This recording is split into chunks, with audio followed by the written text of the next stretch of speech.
Hoje nós vamos falar de meio ambiente e agro. Meio ambiente, não, vai ser legal, nós vamos falar aqui do meio ambiente e o agro.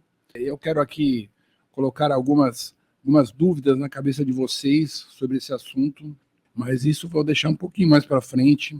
Primeiro eu vou fazer aqui como se fosse uma introdução sobre o tema, que é um tema que hoje eu estava pensando muita coisa. Eu vou dizer até o que me fez pensar muito nesse programa foi o Fórum de Teresina, uma fala do Marcos Nobre junto com o Celso Rocha de Barros, falando um pouco sobre o agro e o meio ambiente. Então eu queria começar falando sobre essa questão do...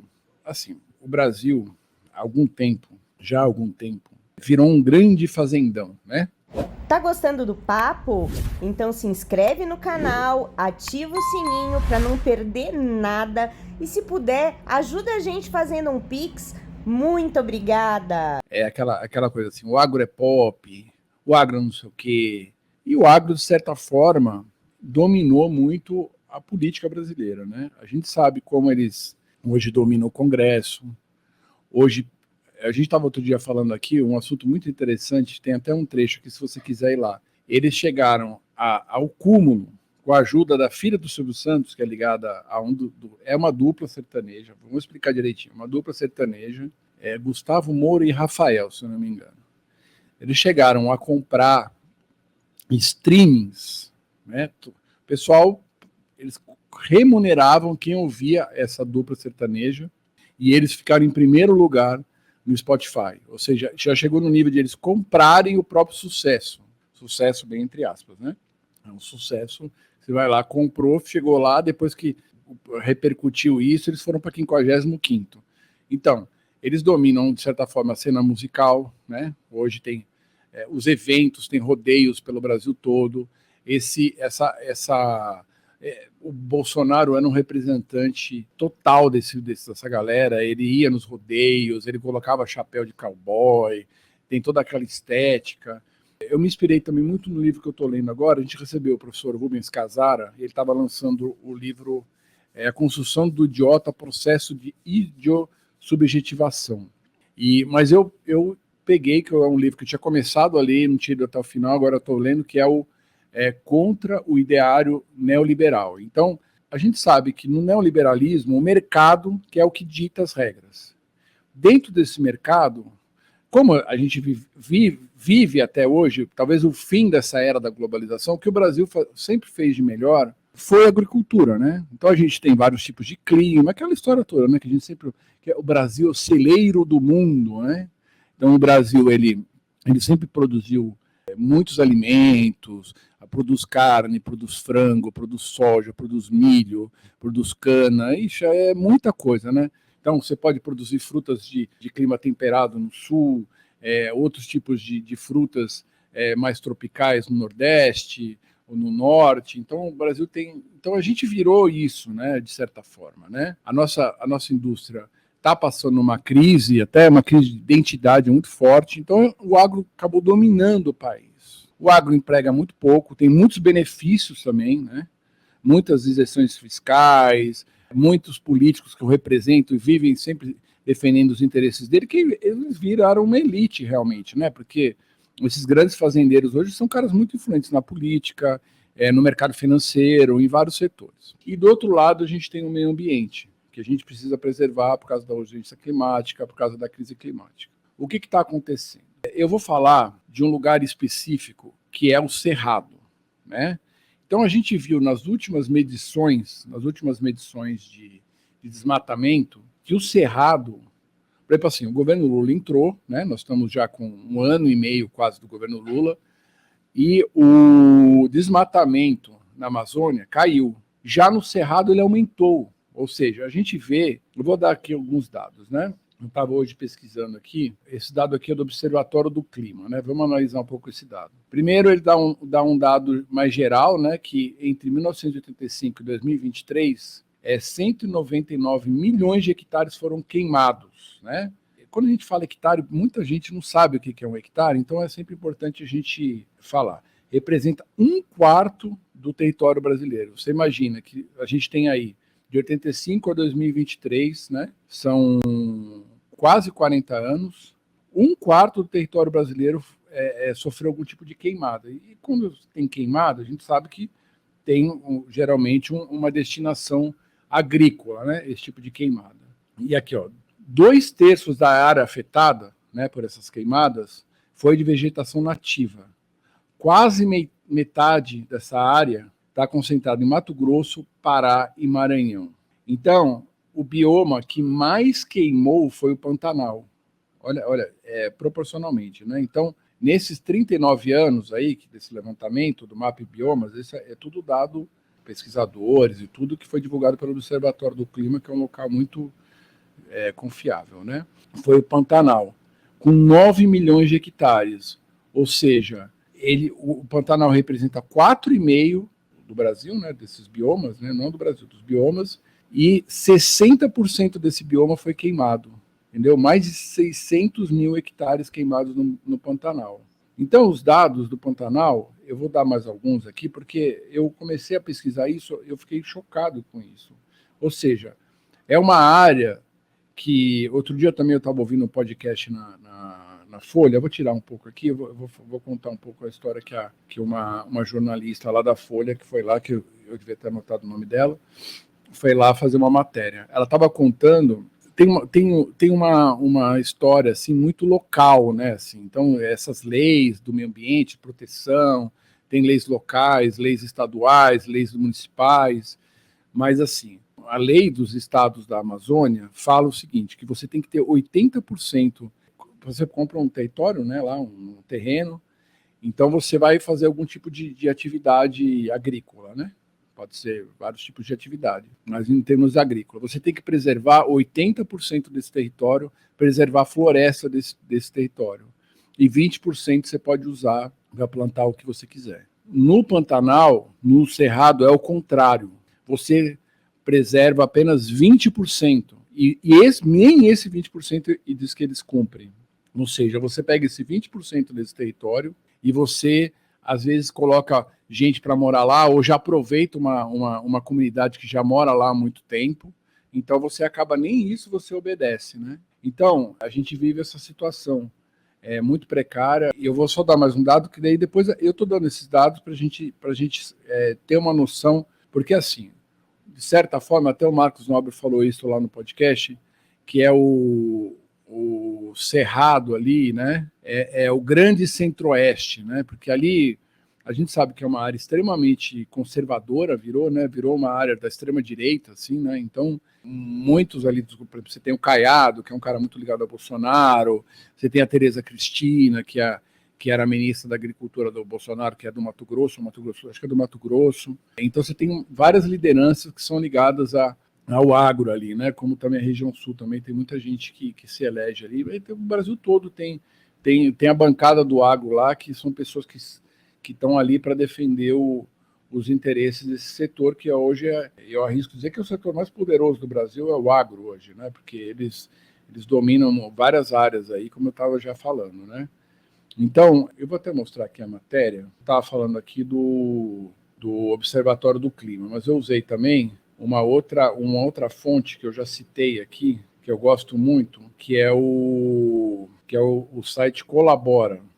No site Colabora tinha uma matéria muito interessante, que eu vou mostrar aqui para vocês, Mapa e Biomas, né, que também é uma outra pesquisa meio semelhante à outra. Não sei se é a mesma pesquisa, porque esse texto é um pouco mais recente. Matopiba passa a Amazônia e lidera desmatamento no Brasil. Matopiba, para quem não sabe, eu vou colocar aqui, que é mais ou menos esse território que a gente estava falando aqui, né? O Matopiba, está aqui, ó, é Maranhão, Tocantins, Piauí e Bahia, que chamam Matopiba. Os 4 estados ultrapassaram a área desmatada nos estados da Amazônia, por quase metade de toda a perda de vegetação nativa no país no ano passado. Ou seja, nesses estados, né, que são estados, alguns deles, parte é cerrado e parte não é cerrado, são outros biomas, mas você vê a quantidade de desmatamento que está acontecendo, ou seja, é uma agricultura extremamente predatória, né? Esses dados eu tirei aqui, eu vou citar novamente para quem está chegando. Esses dados aqui é do site Colabora, quem não conhece vai lá, é um site bem completo, tem crônicas, tem... Aí tá aí, ó, cidade, clima, consumo, desigualdade, educação, meio ambiente. Eu recomendo muito esse site. Então, o que acontece? A gente tem todo esse desmatamento no Cerrado. Então, você vê que nessa região que a gente está falando, não existe uma integração de um desenvolvimento sustentável. Isso aí é ficção que a gente fica aqui falando no Sudeste, nas universidades. Então você vê que é uma agricultura extremamente prejudicial ao meio ambiente e é para alimentar o quê? Alimentar a nossa balança comercial, sobretudo. Então o Brasil está passando por esse problema de desmatamento, de necessidade de preservação. O Lula, quando vai lá fora, vende muito esse peixe. E de certa forma, é irônico, porque a gente está conseguindo, né, o governo Lula, né, depois do descalabro que foi o governo Bolsonaro nessa área, de certa forma, diminuir os índices de desmatamento da Amazônia. Mas no Cerrado, devido a esse... Outro dia disse que teve uma reunião que o governo Lula chamou os para tentar achar alguma saída nesse sentido. Aí estava a Marina, tudo faz alguns meses. E chamou os governadores não foram, acho que foi um governador, acho que de Tocantins que foi. O resto não foi. Daí eles falaram, vamos chamar pelo menos os secretários do meio ambiente, né? Secretários lá, que todo o estado tem um secretário do meio ambiente, por mais que nesses estados não tenham feito um trabalho muito bom, né? Porque a gente está vendo aí os dados. Mas o que acontece é que os caras não fazem nada, né? Então a situação continua. Então, economicamente para o Brasil, né? Agora eu vou mostrar aqui o que eu estava falando. Vamos falar de balança comercial. Então a gente está aqui. Esses dados de balança comercial são dados do ano passado. Então são os 10 principais produtos exportados pelo Brasil no ano passado. Vamos lá. Minério de ferro, soja, óleos brutos de petróleo, açúcares e melaços, carne bovina, farelos de soja, óleos combustíveis de petróleo, demais produtos, indústria de transformação, carnes de aves e celulose. Ou seja, se você pegar aqui, ó, soja 1, açúcares e melaços 2, carne bovina 3, farelo de soja 4, carnes de aves 5, celulose 6. Ou seja, e fora que o resto é petróleo, né? Tem 2 aqui que são petróleo também, e minério de ferro ainda. Ou seja, isso é uma demonstração da nossa dependência. Até assim, você vende minério de ferro e você vende petróleo. E não é petróleo refinado, não é combustível, é petróleo. Ou seja, a gente continua sendo aquele exportador de produto primário, né? Produto do agro, minerais ainda não beneficiados. Então, a gente tem esse problema ainda, né? Um problema crônico da nossa economia, por mais que a gente tenha uma indústria que já foi até mais desenvolvida. Hoje, depois de toda essa globalização, a indústria brasileira sofreu muito, entendeu? Para competir com empresas chinesas, empresas asiáticas, mesmo empresas americanas. E aí vai a minha indagação para vocês. Como a gente sai desse imbróglio? Como é que a gente vai sair desse imbróglio? Porque ao mesmo tempo que o Maurício está falando, não dá para negociar com o fundador da UDR. É bem isso que o Maurício está falando aqui. Vou deixar até o comentário dele aqui, porque se ao mesmo tempo a gente precisa preservar o meio ambiente, não existe um diálogo, que não é nem um diálogo, porque a gente sabe o que os caras do agro querem. Eles querem o poder, eles querem alguém que defenda os interesses deles na presidência. A gente já tem isso no Congresso. Então, os interesses do agro talvez sejam os mais atendidos, né? O lobby dele, nem é lobby, porque eles têm um monte de deputados, sei lá, bobeira tem 300 deputados alinhados ao agro lá, vai. Então eles conseguem maioria até para fazer impeachment, vamos falar português claro. E ao mesmo tempo a gente tem que preservar o meio ambiente.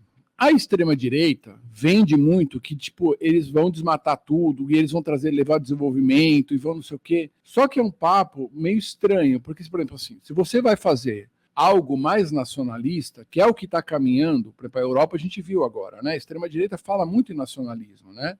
Em você, só que ao mesmo tempo eles são vendidos ao capital financeiro, aos detentores do poder econômico internacional. Então não faz sentido. Então você tem de um lado essa esquerda que está no poder hoje, que está articulada com uma centro-direita com centro, vamos dizer assim, e com algumas figuras de centro-direita. Vou dizer que o Alckmin é de centro. O Alckmin sempre foi de centro-direita. Então, e tentando preservar o meio ambiente, é muito difícil você falar assim, não, você vai mudar para agroecologia, você vai mudar para fazer o MST vai tomar o lugar do agro. Não vai. O trabalho do MST é muito importante, mas esse tipo de quantidade de produto produzido para exportação, que nem o pessoal fala que vai alimentar porco na China, vai fazer comida de baixa qualidade em vários lugares do mundo, é o agro que faz, entendeu? E muito dinheiro que entra, e muito dólar, né? Muita moeda estrangeira, isso é bom para a balança comercial, não é tão bom para a população em geral, porque tem algum ganho econômico aí, tudo, mas dinheiro no bolso mesmo do povo não tem, né? Porque não é uma coisa que é produzido aqui e daí é mais barato, porque tem muita produção, mas eu acho que é uma saída, né? A gente começar a produzir mais para o mercado interno, com isso a gente poder desenvolver outros setores eu vou dar a minha sugestão, né? Dentro desse grande ponto de interrogação, né? Como você tentar fazer uma sintonia, ou pelo menos que eles convivam de forma harmônica, minimamente harmônica, o agro com a preservação do meio ambiente, né? Ambientalista, todo esse movimento ecológico que hoje também é muito forte no mundo, né? Eles adoram ficar falando das ONGs internacionais, toda aquela teoria da conspiração, mas são ONGs mesmo que hoje têm muito poder político. Então, eu acho que a gente tem que se voltar um pouco mais para o mercado interno. Eu sou um cara que eu acredito muito no desenvolvimentismo, num certo tipo de nacionalismo, entendeu? Eu acho que o Lula hoje é uma figura que articula com todo mundo, é muito importante a gente também vender as nossas coisas, mas a gente sempre tem que priorizar o nosso povo, alimentar o nosso povo, deixar o nosso povo com mais educação, e a gente tem essas ferramentas. Então a gente não precisa ficar desmatando tantas regiões para vender soja a preço de banana para a China, sei lá, para o Japão, sei lá, daí tem que ver.